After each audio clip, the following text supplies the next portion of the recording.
Last update 17,112,017 United Nations, November 17. Bernama UN Secretary-General Antonio Guterres has demanded the reopening of key ports for humanitarian shipments to Yemen, including the Red Sea port of Hodaydah and Sanaa airport, China's Xinhua news agency reported.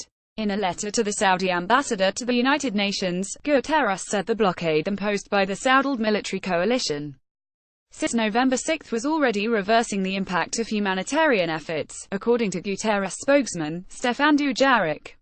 While welcoming the reopening of Aden port, the UN chief said this alone will not meet the needs of 28 million Yemenis, Dujarric told a daily press briefing.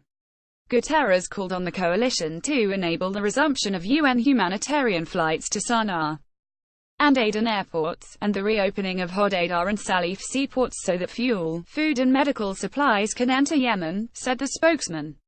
Once the blockade of the seaports of Hodaydah and Saleef as well as Sanaa airport is lifted, the United Nations stands ready to send a technical team to Riyadh to discuss the UN verification and inspection mechanism, as requested by Saudi Arabia, Guterres indicated.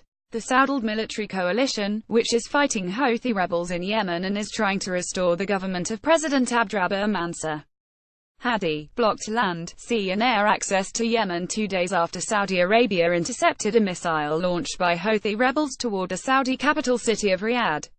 On Thursday, the heads of the World Food Programme WFP, UNICEF and the World Health Organization urgently called for the immediate lifting of the blockade in Yemen to respond to what is now the worst humanitarian crisis in the world. While the Saudiled military coalition has partially lifted the blockade, the closure of many air, sea and land ports is making an already catastrophic situation worse, they said in a joint statement. More than 20 million people, more than half of whom are children, are in need of urgent assistance. Some 17 million people do not know where their next meal is coming from and 7 million are totally dependent on food assistance, said the statement. Even with a partial lifting of the blockade, the WFP estimates that an additional 3.2 million people will be pushed into hunger. If left untreated, 150,000 malnourished children could die in the coming months. Bernama.